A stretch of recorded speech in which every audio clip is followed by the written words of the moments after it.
Hai guys, selamat berjumpa kembali di channel novel populer viral yang keren ini. Sebelum mengikuti kelanjutan kisah Dev atau Camping yang semakin seru dan mendebarkan ini, mohon bantuan kalian untuk subscribe, like, komen dan share video-video yang ada di channel ini ya. Perlu diketahui bahwa novel Perintah Kaisar Naga ini 786, 3787, 3788. Ki Pejia menatap Dev, matanya penuh ketakutan. Di medan perang antara dewa dan iblis, Ki Pejia bisa mengalahkan Dev seperti anjing yang mengejar kelinci. Tetapi hanya dalam 10 hari, kekuatan Dev telah berkembang pesat sehingga dia menjadi takut. Dev, kita tidak memiliki dendam satu sama lain. Hari ini aku tidak akan bertarung denganmu. Mari kita selesaikan segala masalah kita dengan damai. Bagaimana? Ki Pejia bertanya pada Dev. Mendengarkan kata-kata Ki Pejia, Dev tersenyum. Apa kamu tidak malu? Saat kekuatanku belum sebanding denganmu, kamu mengejarku seperti anjing terlantar. Sekarang aku lebih kuat dari kamu, dan kamu ingin berdamai dengan aku. Kenapa wajahmu begitu besar? Apakah kamu belajar bagaimana menjadi tidak tahu malu di gua menelan iblis? Dev mengejek Ki Pejia. Nak, jika kamu ingin menghina dia, hina dia saja, jangan libatkan aku. Aku tidak pernah mengajarkannya, dia belajar sendiri di dalam gua. Raja Iblis Awan Merah berkata dengan sangat tidak puas di lautan kesadaran Dev. Ki Pejia tersipu ketika Dev mengatakannya, tapi masih menahan amarah di hatinya dan berkata, Dev, dengan statusmu saat ini, jika kamu bertarung denganku dan menarik orang lain, apakah kamu pikir kamu bisa melarikan diri? Kamu adalah bank sumber daya berjalan, hadiah sumber daya kultivasi 100 tahun dari aliansi penyegel iblis yang berusia seabad. Banyak sekali orang yang mengejarmu. Ki Pejia ingin mengancam Dev dan mencegah Dev mengambil tindakan. Kamu pikir aku takut? Dev tersenyum dingin. Ki Pejia tahu bahwa Dev tidak akan melepaskannya hari ini. Jadi dia berhenti berbicara dan aura di tubuhnya mulai meningkat. Karena harus ada pertempuran, dia akan bertarung mati-matian dan mungkin ada kesempatan untuk melarikan diri. Melihat Ki Pejia bersiap untuk mengambil tindakan, Dev mengangkat sudut mulutnya dengan tatapan jijik. Dev sekarang bisa membalas semua penghinaan yang dideritanya di medan perang antara dewa dan iblis.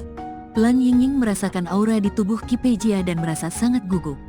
Jika kita berdua melakukannya bersama-sama, kita mungkin masih bisa kabur. Lan Yingying melihat Ki Pejia hendak mengambil tindakan, jadi dia berkata kepada Dev, melarikan diri? Siapa yang akan melarikan diri? Bukankah dia yang akan melarikan diri? Tidakkah kamu dengar dia memohon agar aku tidak memukulnya tadi? Sekarang kondisimu seperti ini, apakah kamu bisa bertarung? Jika kamu bertarung, bukankah semuanya akan terekspos? Apa kamu tidak takut orang melihatmu? Dev melihat Lan Yingying dan berkata dengan tenang. Meskipun Dev tidak terlalu membenci Lan Yingying, dia juga tidak terlalu menyukainya. Beberapa kata dari Lan Yingying telah menyebabkan kematian 2 orang gadis suci, dan Dev masih merasa kesal. Mendengar kata-kata Dev, Lan Yingying terdiam. Saat ini, dia tidak memakai pakaian. Jika dia bertarung, pasti akan berakhir dengan dia telanjang bulat, dan dia akan diekspos. Wos, dalam sekejap, Ki Pejia bergerak. Ketika Dev sedang berbicara dengan Lan Yingying, dia bergerak. Ini adalah kesempatan terbaik. Dev terbagi perhatiannya, dia bisa melancarkan serangan secara mengejutkan. Ki Pejia meledakkan energi yang mengejutkan, mengeluarkan kabut hitam yang merobek ruang hampa. Di depan Dev, mata Tianning dan armor iblis hitam Ki Pejia tidak berguna. Jadi dia hanya bisa memilih serangan diam-diam. Hati-hati, Lan Yingying tidak menyangka bahwa Ki Pejia ini akan memanfaatkan ketidaksiapan Dev untuk melancarkan serangan diam-diam, jadi dia segera mengingatkan Dev. Dev, sebaliknya, tetap tenang dan melambaikan telapak tangannya dalam sekejap, dan nyala api menyapu seperti gelombang besar. Dalam sesaat, langit dipenuhi cahaya merah, dan separuh langit berubah menjadi merah. Melihat gelombang api besar di depannya, Ki Pejia tercengang. Kekuatan Dev sangat luar biasa sehingga dia bahkan tidak bisa membayangkannya. Alam kesengsaraan tingkat ketiga benar-benar meletus dengan api yang begitu mengejutkan. Orang-orang dari 5 sekte besar, 100 mil jauhnya dari Dev dan yang lainnya, sedang beristirahat saat ini. Ketika mereka melihat langit tiba-tiba berubah menjadi merah, mereka tahu bahwa seseorang pasti sedang bertarung. Jika terjadi pertarungan sengit, hanya ada satu kemungkinan, memperebutkan harta karun. Ayo kita pergi ke sana dan melihat. Mungkin seseorang telah menemukan tempat jatuhnya makhluk abadi. Pemimpin sekte Luo melihat ke arah cahaya merah di kejauhan dan berkata, orang-orang dari 5 sekte besar berhenti beristirahat, dan kemudian dengan cepat bergerak menuju ke arah cahaya merah. Pada saat ini, Ki Pejia terus mengeluarkan kabut hitam, menahan gelombang api besar Dev. Dev melihat Ki Pejia bertahan dengan susah payah, bibirnya melengkung dengan senyum. Kemudian dia melompat, dan cambuk ajaib di tangannya langsung muncul. Plak, Ki Pejia menahan api yang ganas. Dia tidak siap dan terkena cambuk Dev. Serangan menyakitkan dari cambuk iblis yang menembus lautan kesadaran membuat Ki Pejia menjerit dan jatuh ke tanah. Dia tidak takut dengan rasa sakit fisik, tetapi cambuk ajaib ini secara khusus ditujukan pada kultivator iblis, menyerang kesadaran spiritual kultivator iblis. Sakit saraf seperti itu jauh lebih buruk daripada sakit fisik. Melihat Ki Pejia yang jatuh ke tanah, cambuk ajaib di tangan Dev berderak di udara. Mendengarkan suara itu, tubuh Ki Pejia bergetar dan jantungnya bergerak-gerak, dia ketakutan setengah mati. Dev, jika kamu bisa membunuhku, mengapa kamu menyiksaku seperti ini? Ki Pejia tahu bahwa sekarang dia tidak memiliki peluang untuk melarikan diri dari Dev, jadi dia ingin mencari kematian dengan sungguh-sungguh. Lan Yingying terkejut saat melihat Dev menyiksa Ki Pejia. Aku bisa membunuhmu kapan saja sekarang, tapi aku masih ingin menyiksamu. Apakah kamu lupa bagaimana kamu mengejarku di medan perang dewa dan iblis? Setelah Dev selesai berbicara, dia mencambuk Ki Pejia dengan keras lagi. Tetapi pada saat ini, Dev melihat seseorang mendekat, alisnya berkerut tanpa sadar, dan kesadarannya langsung menyebar untuk menyelidiki. Ketika dia mengetahui bahwa dia berasal dari 5 sekte besar, dia tampak sedikit terkejut. Ketika dia menemukan bahwa anggota 5 sekte besar ada di dekatnya, dia agak terkejut. Bagaimanapun, 5 sekte besar berjarak ribuan mil dari tempat ini. Bagaimana mereka bisa datang? Namun kedatangan mereka adalah waktu yang tepat. Dev ingin menghadapi Haidafu dan orang lain dari 5 sekte besar. Tetapi sebelum membalas dendam, Dev memutuskan untuk membersihkan tuduhan bahwa dia membantai murid 5 sekte besar. Jelas-jelas Ki Pejia yang melakukannya, tetapi akhirnya itu dituduhkan kepadanya. Menyadari bahwa orang-orang dari 5 sekte besar sudah ada di depannya, Dev memandang Ki Pejia dan bertanya, di medan perang para dewa dan iblis, jelas kamulah yang membunuh murid dari 5 sekte besar. Mengapa kamu menyalahkanku? Jika kamu menjelaskan dengan jelas, saya bisa memberikanmu kematian yang cepat. Ki Pejia tidak tahu bahwa orang-orang dari 5 sekte besar ada di dekatnya. Jadi dia berkata, itu semua adalah ide dari keluarga Ning. Mereka mengubah penampilanmu, dan kemudian dengan sengaja memperlihatkan tas penyimpanan para murid dari 5 sekte besar, membuat 5 sekte besar itu membencimu sehingga dan menggunakan kesempatan itu untuk membunuh mereka. Dev merasa lega saat mendengar bahwa itu adalah ide Zeke Ning. Setelah bertarung sekian lama dengan Zeke Ning, orang ini memang bisa melakukan hal seperti itu. Zeke Ning adalah musuh paling cerdas yang pernah ditemui Dev, dan orang ini sangat kejam dan tidak memiliki belas kasihan sedikit pun. Ki Pejia, sekarang saya memberitahumu, seseorang akan memberikanmu kematian yang cepat. Kata Dev kepada Ki Pejia, dia tidak ingin dicambuk beberapa kali oleh cambuk ajaib. Jangan khawatir, seseorang akan kematian yang cepat. Setelah Dev selesai berbicara, dia melihat ke samping dan berkata, sekarang kalian sudah di sini, keluarlah. Kalian seharusnya sudah mendengar bahwa pembunuhan 5 murid sekte kalian tidak ada hubungannya denganku. Itu semua dilakukan oleh orang ini.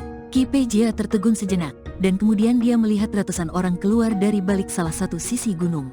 Yang di depan adalah kepala dari 5 sekte besar. Melihat adegan ini, Ki Pejia tahu bahwa dia telah ditipu oleh Dev. Pantas saja dia tiba-tiba bertanya tentang 5 sekte besar. Ternyata ada orang dari 5 sekte besar di dekatnya. Pemimpin sekte Luo memandang Ki Pejia dengan niat membunuh di matanya dan berjalan perlahan. Wajah Ki Pejia berubah sangat jelek. Kamu berani membunuh murid-murid dari 5 sekte besar. Balas dendam ini harus dibalas oleh 5 sekte besar kami. Setelah Master Sekte Luo selesai berbicara, dia berteriak kepada ratusan murid dari 5 sekte utama. Setiap orang harus menusuknya dengan pedang, demi membalaskan dendam atas saudara-saudara kalian. Siap laksanakan sesuai perintah. Ratusan murid dari 5 sekte besar semuanya dipenuhi dengan kemarahan yang besar. Ki Pejia tercengang, dia ingin mati, tetapi dia tidak ingin ratusan orang menikamnya sampai mati. Ki Pejia sangat ketakutan, tapi tidak ada yang bisa dia lakukan. Dia tahu konsekuensi dari melawan, dia akan mati lebih mengerikan. Plak, seorang murid dari 5 sekte besar datang dan menusukkan pedang kepada Ki Pejia. Kemudian satu persatu maju ke depan, dan Ki Pejia pada akhirnya menjadi genangan daging busuk. Ki Pejia meninggal, tapi bukan Dev yang membunuhnya, tapi karena dibohongi. Rekan Tao, saya benar-benar minta maaf. Saya salah paham sebelumnya. Pemimpin Sekte Luo melangkah maju dan berkata kepada Dev. Dev tidak menjawab, tapi menatap Haidafu dan yang lainnya dengan kebencian yang mendalam di matanya. Dev berharap dia bisa membunuh orang-orang ini segera. Tapi sekarang dia bukan tandingan dari 5 sekte besar. Jika orang-orang ini bergabung, Dev masih tidak yakin bisa menang melawan mereka semua. Terlebih lagi, Dia datang ke sini adalah untuk mencari batu kutub, jadi dia harus menunda balas dendamnya. Namun, Dev harus membalas dendam. Jika dia menemukan peluang yang cocok, dia akan mengambil tindakan tanpa ragu-ragu. Ayo pergi. Setelah Dev selesai berbicara, dia berbalik dan pergi, diikuti oleh Lan Yingying. Master Sekte Luo, nilai anak ini tidak lebih rendah dari tempat di mana makhluk abadi jatuh. Ini adalah hadiah sayembara aliansi penyegel iblis selama 100 tahun. Haidafu melangkah maju dan berbisik kepada pemimpin Sekte Luo, kamu masih ingin mengambil nyawanya untuk diberikan kepada aliansi penyegel iblis dengan imbalan ibadah 100 tahun? Pemimpin Sekte Luo menatap Haidafu dengan dingin. Ketika Haidafu melihat ini, dia menutup mulutnya, sementara pemimpin Sekte Luo mengejar Dev. HMH, meninggalkan sumber daya yang melimpah, benar-benar bodoh. Sepertinya kita harus mengambil tindakan terlebih dahulu. Kita bisa menangkap Dev ini dan pergi ke aliansi penyegel iblis untuk mengambil hadiah. Haidafu berkata kepada Sekte Master Yue dan Sekte Master Yang, ya, ayo kita serang dulu. Bukankah Master Sekte Naluo mengatakan bahwa begitu kita meninggalkan 5 sekte besar, dia tidak akan menghentikan kita menyerang Dev? Kami akan menguji situasinya nanti. Jika Master Sekte Naluo benar-benar tidak peduli, kami bisa membiarkan dia hidup lebih lama. Jika dia melindunginya, bunuh dia dulu. Master Sekte Yue berkata dengan dingin, ya, mari kita lakukan. Pemimpin sekte yang juga mengangguk, hanya pemimpin Sekte Chen, yang tetap diam hari itu, dengan ekspresi yang sangat rumit di wajahnya. Saat ini, Dev telah membawa Lan Yingying kembali ke gua. Binglu terkejut saat melihat Lan Yingying seperti itu. Dia mengira Dev lah yang menggunakan kekerasan pada Lan Yingying. Jangan melihatku seperti ini, aku tidak melakukan ini. Cepat carikan dia pakaian. Dev melihat mata aneh Binglu dan dengan cepat menjelaskan. Binglu menemukan beberapa pakaian untuk dikenakan Lan Yingying, dan kemudian bertanya, Sister Yingying, ada apa? Lan Yingying menunduk dan tidak berbicara. Faktanya, Lan Yingying merasa sangat bersalah karena secara tidak langsung membunuh 2 biarawati.